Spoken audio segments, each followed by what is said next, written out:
am Angela Rhodes, and I am the director of our TRIO program, Student Support Services, here on campus. And I was having a conversation with Dr. Crusoe, it's been probably a couple months ago, about a conversation that I'd had in a class that I taught. And so that's kind of how this invitation to talk about historical empathy came about. So just to kind of give you an idea about why I would even be talking about this, or why I was talking about it in a class, is my undergraduate degree was in social studies education. And so before I came back to work at SNU, this summer will be 13 years ago, I had spent time teaching in the public school, and the majority of those years had been spent teaching middle school. But the last place that I taught before I came to work at SNU was in a high school here in the metro, and I taught world history and AP European history. So as a result of that, I am, along with other positions I've held on campus, I also adjunct in the history department. And one of the courses that I teach each fall is methods for teaching social studies. It's for our social studies ed majors, and it's just to prepare them for being in the classroom to teach social studies. So last semester, one of the assignments that I have every semester is I want the students to begin to dive into professional journals and see what other practitioners are writing about, and maybe problems that they're facing in the school. And so one of the articles that one of the students brought was an article about historical empathy. It was just kind of a reflective piece from a social studies teacher, and it was entitled, "Who Gets Historical Empathy?" And so we had, so he shared the article, and we talked about it in class. We had great discussion in class about it, and it just kind of got me thinking even more about the classes that I teach and how I teach them.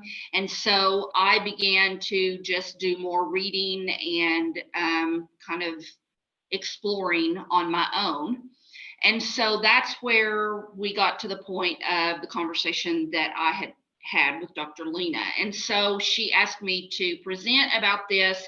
And so I will just admit that I can teach history all day long to students, but talking to my peers is a little more intimidating.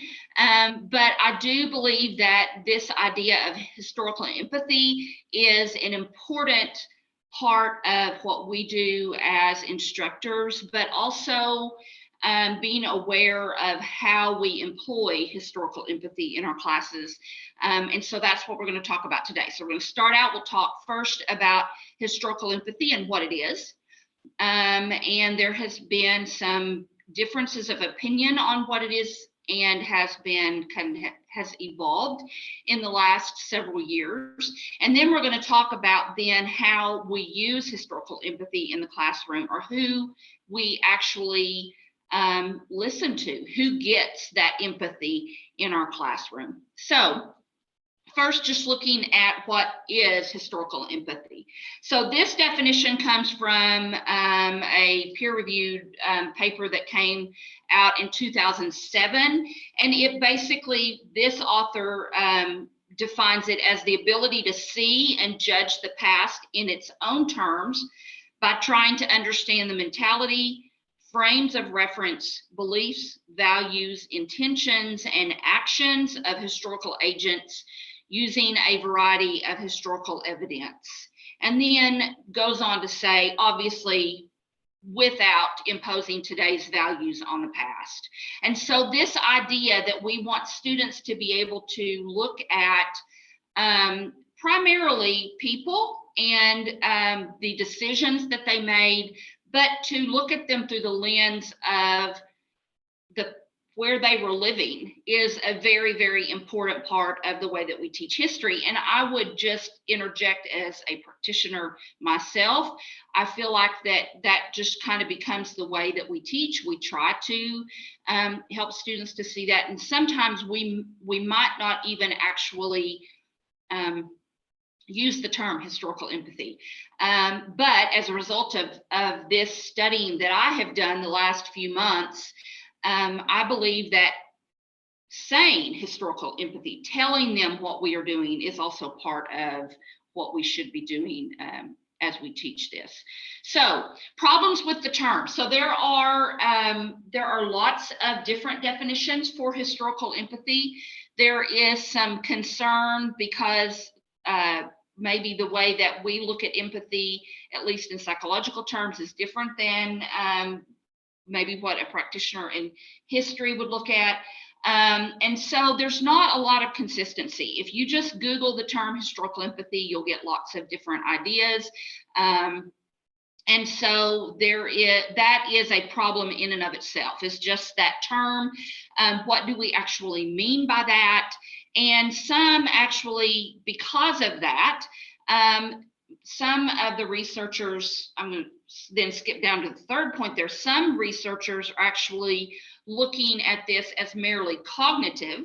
And so they would say, instead of historical empathy, because that's kind of a mushy term, we're not all on the same page, instead they might use the term perspective taking, perspective recognition, or rational understanding. Now, the paper that I have primarily used in my understanding is that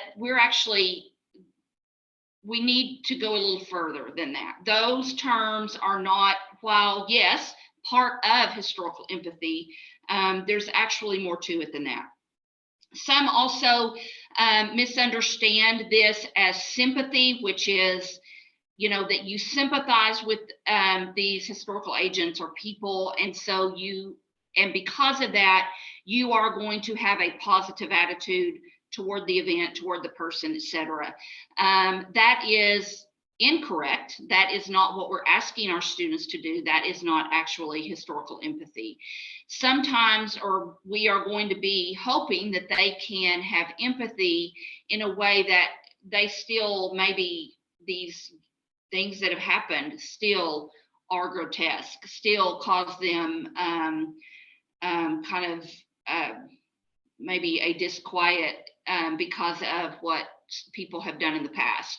If you have not already watched the presentation that Dr. Williams did about having these hard conversations, our classroom being a brave place. I was watching it and thinking we really probably could have tag teamed on some of this, because I felt like a lot of what he was saying is also what the goal is behind historical empathy, as well as many of the things that I read about historical empathy. So it is not just imagining yourself in a position. It's not just identifying with a person, and it's not sympathy. So you're not saying to a student, imagine that you're an Apache warrior. This is not just kind of pulling things out of the air and trying to imagine that you were one of these people. You're not asking them to identify. So you're not saying to a student, identify with Adolf Hitler and try to figure out, how you are the same as him. It also is not just sympathy, as I mentioned before. So just sympathizing with victims is not the goal either. So you are not putting your students in the position of having the same belief or experiencing the same emotion as people in the past. So this is not what historical empathy is. So what it is cognitive, but it's also effective. So yes, we're looking at these events and these people, but there is emotion tied to this as well. And that is part of what you're trying to get to with historical empathy. It is discerning the difference between life in the present and life in a distant past. while maintaining the possibility that past perspectives hold some validity. This is one of the things that I find especially fascinating, is that we tend to look back in history at things that we don't understand. And many times we begin to feel kind of a superiority to the people in the past, as if we would have chosen differently. We would have not, for instance, believed in witches during the Salem witch trials. We would not have been like those people are. And I think and when students feel that way, we really lose something in their study of history. So being able to understand that there is some validity in past perspectives. Now, again, the goal is not to try to get them to agree with decisions that were made in the past. It's not an effort to get them to just look on everything with positivity and favor, but to understand that where they are coming from, their belief system that they are a part of cannot be then taken back to this place in history when making that decision. And so it is judging past actors in their own historically situated context and on its terms. Again, this idea that things that we know, maybe things that we know scientifically now, while there is no way for us to completely disconnect from that we can make an effort to try to discount some of that knowledge, that there is validity in some of these things that happened in the past.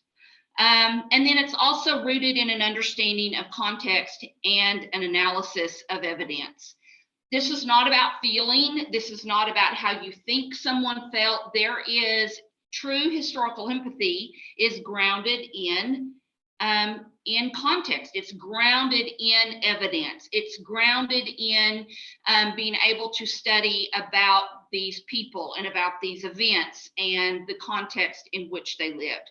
So it is very much rooted in those things and not just kind of pulling out of the air, as I will admit I have done with students when I taught middle school and high school. You know, how would you feel if?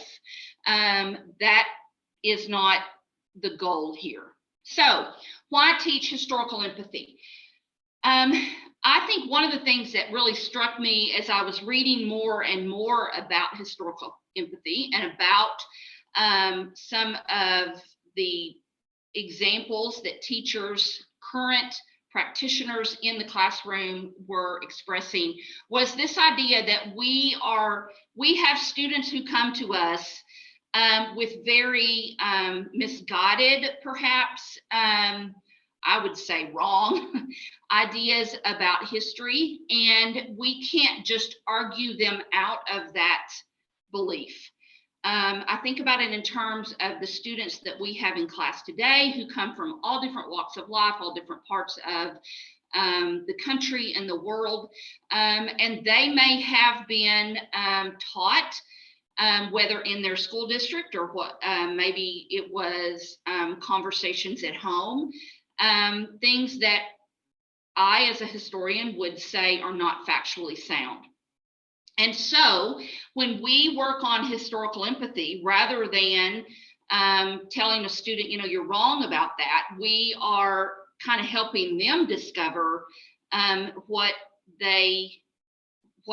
more about this person in history. So studies show that these are long-term benefits for students. Yes, it helps at the time in the class, possibly, hopefully, it would help in the content that you are delivering in class, but it actually is going to help them long-term with things like idea formation, decision-making.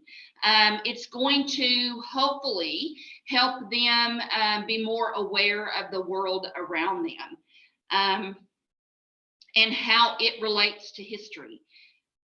Just this morning in my World Civ class that I was teaching, we were talking about the Supreme Court and the the seat that is open and those hearings that are going on right now. And I know that when I was in college, I lived kind of in a bubble, and a lot of times I wasn't terribly aware of what was going on out in the world.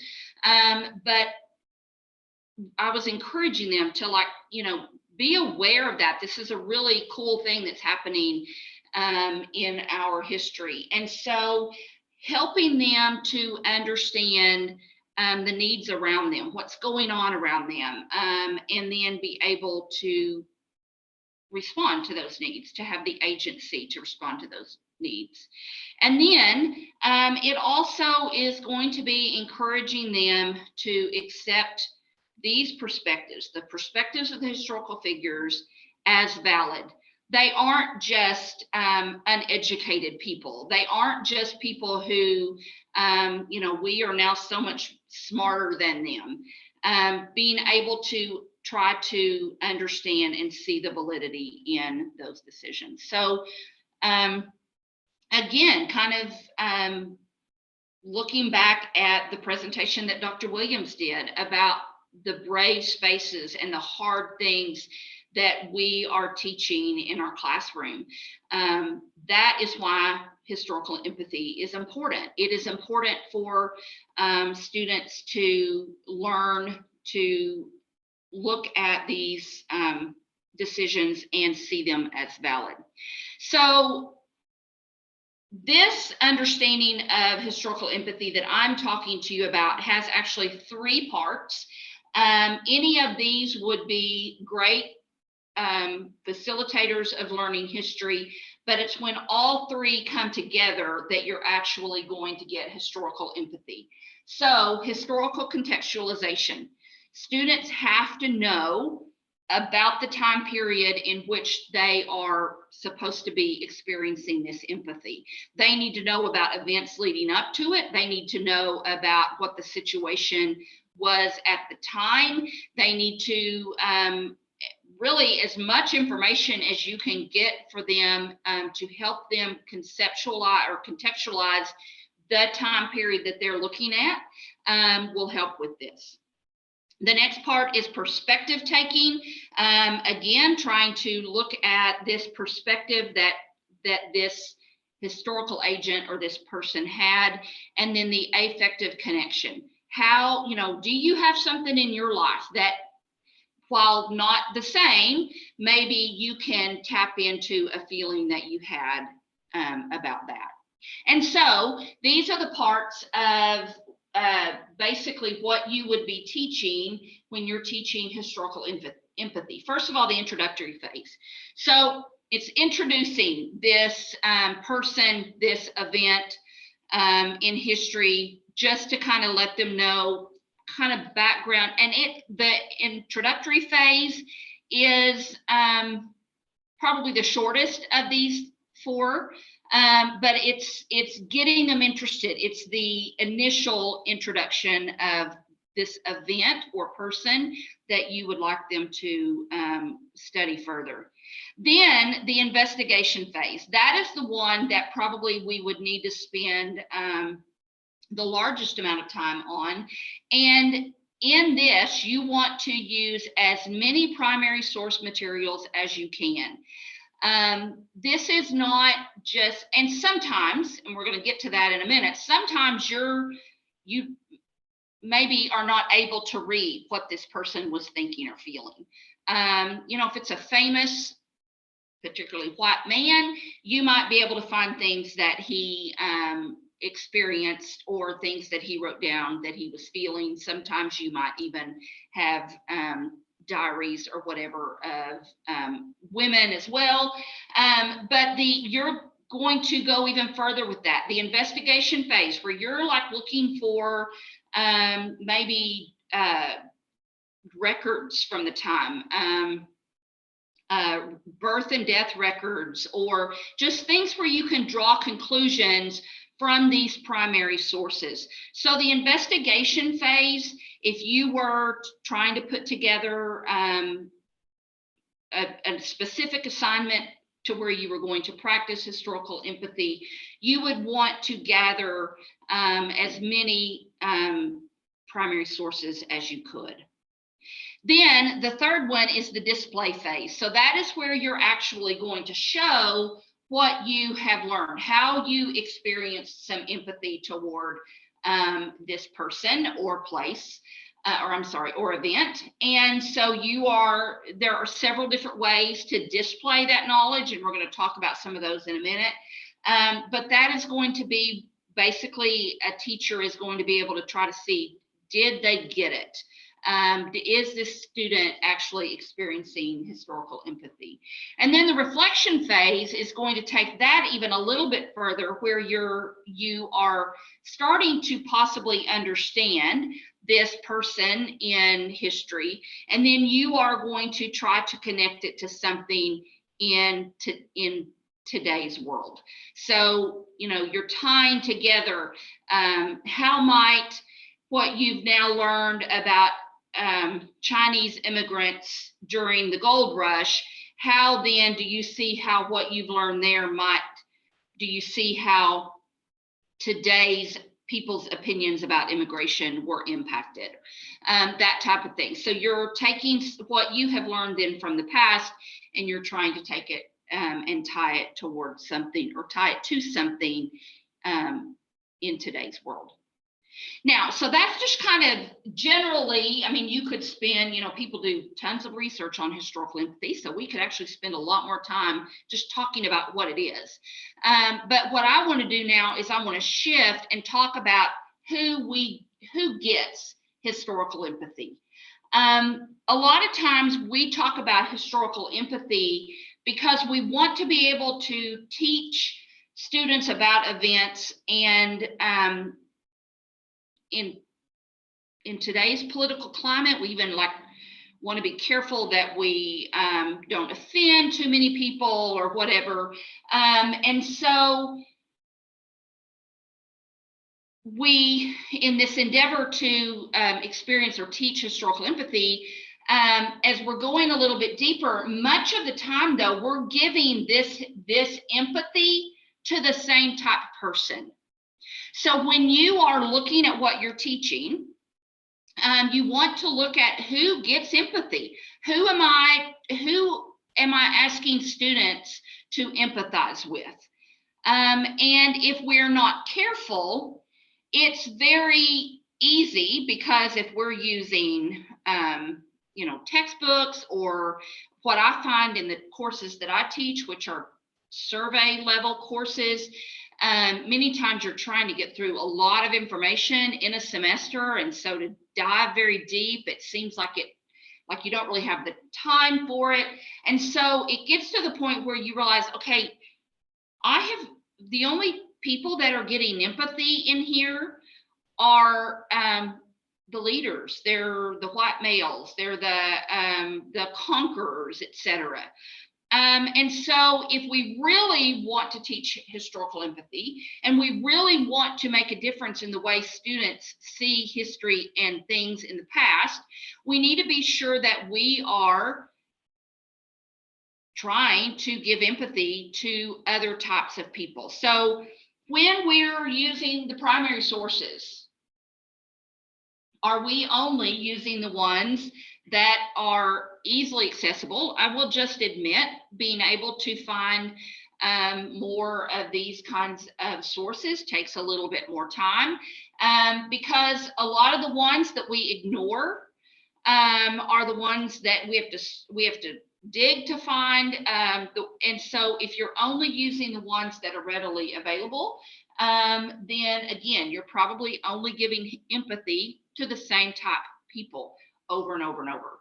And so in that context, are we only practicing empathy toward deeply flawed white figures? Many of the examples that I read just in my study of this, it talks a lot about how we want to, a lot of times it's looking like at white slaveholders, or and we try to give empathy to those, and so they are deeply flawed white figures, but yet we're ignoring the woman, or we're ignoring the other people of color, and so they go unheard.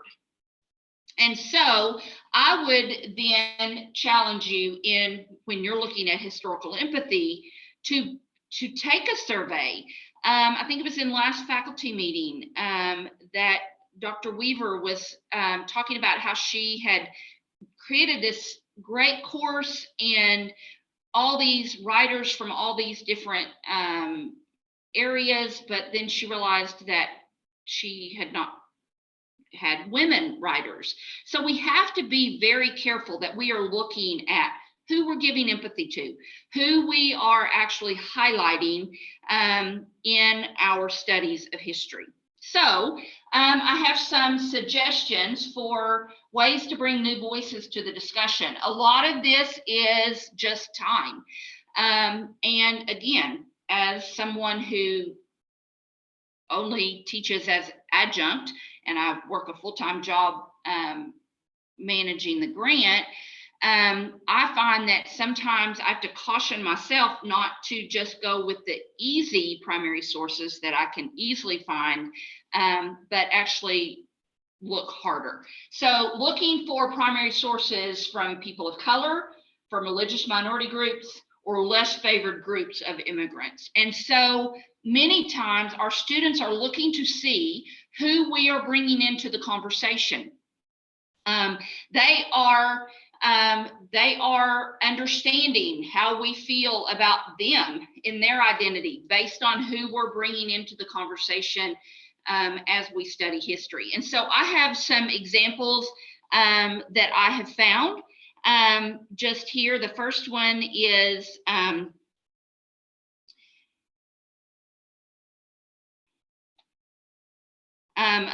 it's from a blog that, and the way that I found this is I was just searching for historical empathy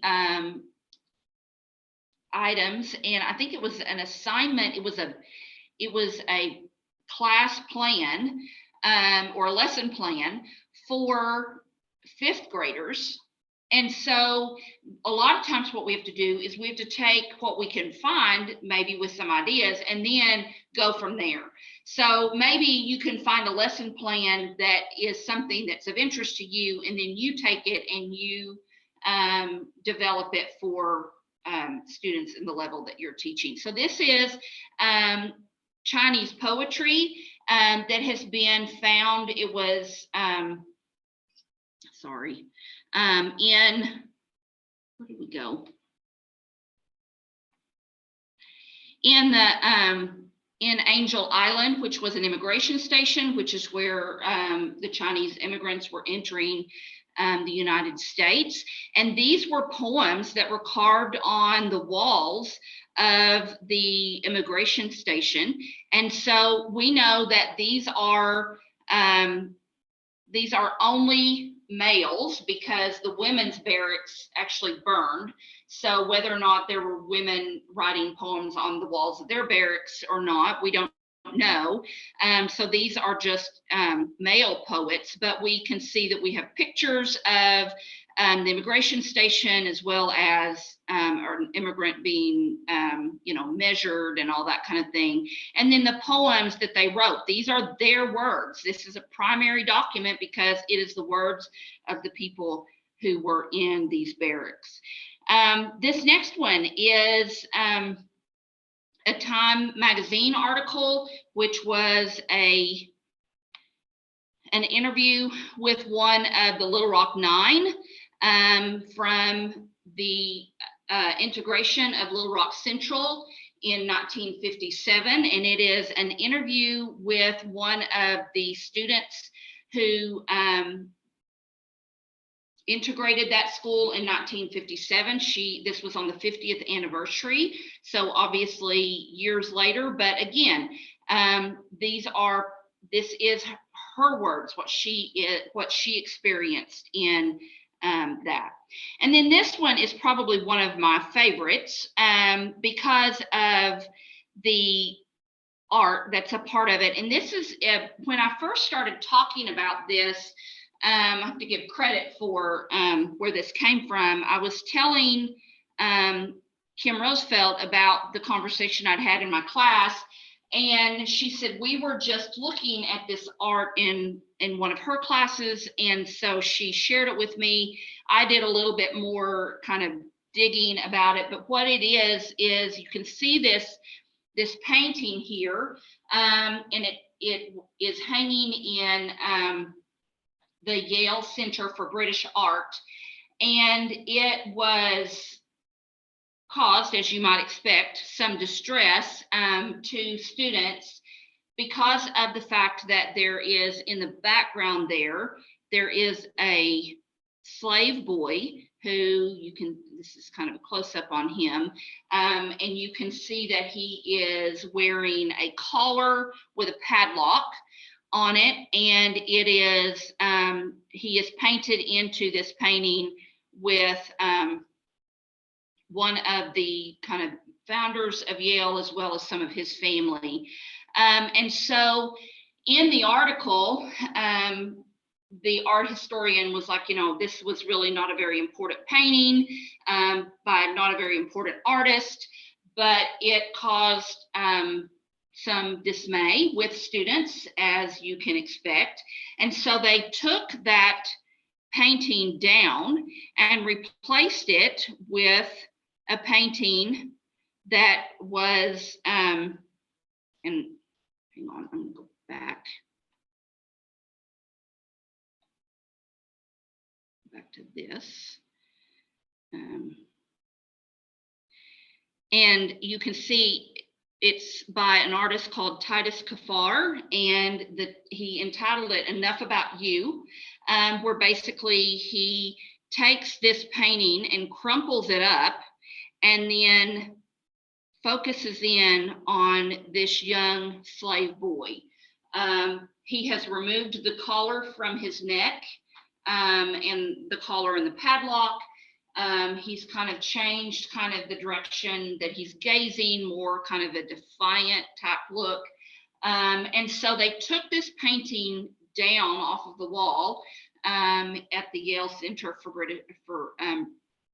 British Art and replaced it with this one by Titus Kaffar, just to kind of recognize that we spend all of this time kind of trying to understand and giving empathy to these people who were the oppressors, but this is to give a voice to this young boy. The article goes on to say they're actually, and I don't know where they are in this process, but they have been trying to see if they can figure out who this young boy was, and to search and find what happened to him. And so to me, this is a great example of how you can kind of change the focus. You can try to bring in some different ideas about historical empathy as you're teaching, that we're not going to focus on these men who have had an opportunity to speak and write, and probably many times we've given empathy to them, but now we're going to focus instead on the oppressed.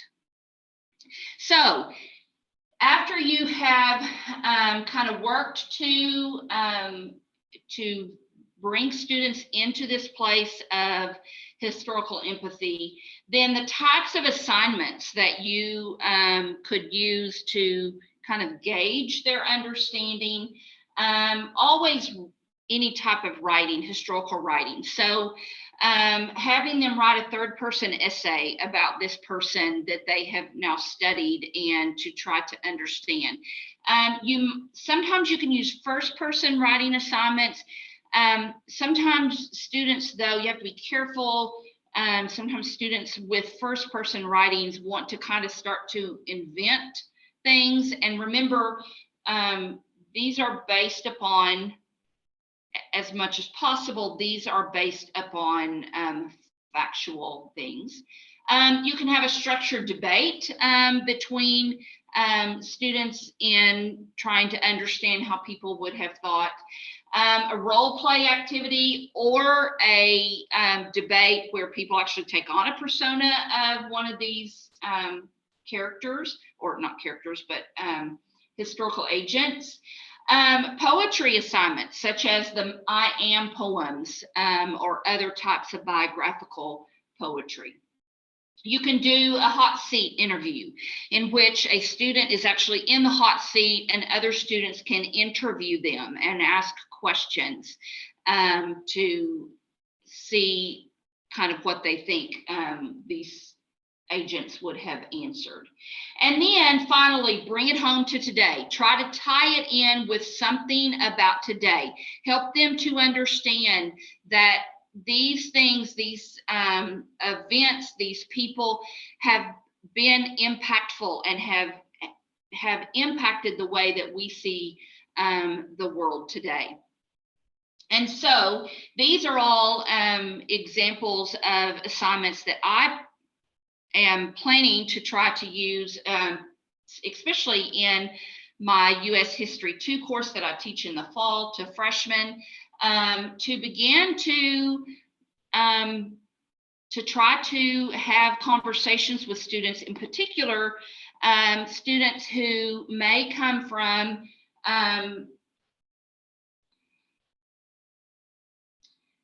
educational situations in which they have been taught a skewed picture of history.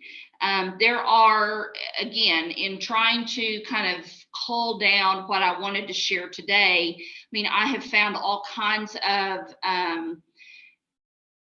websites and articles that I will be using, even just in how we discuss the Civil War, the terminology that we use when we discuss the Civil War, and how that can begin to change students who maybe come into our classroom believing in the lost cause mythology, rather than try to confront them and argue them out of that belief, but instead to have conversation, and in the way we teach to just really bring in a different way of looking at history than maybe they have experienced before.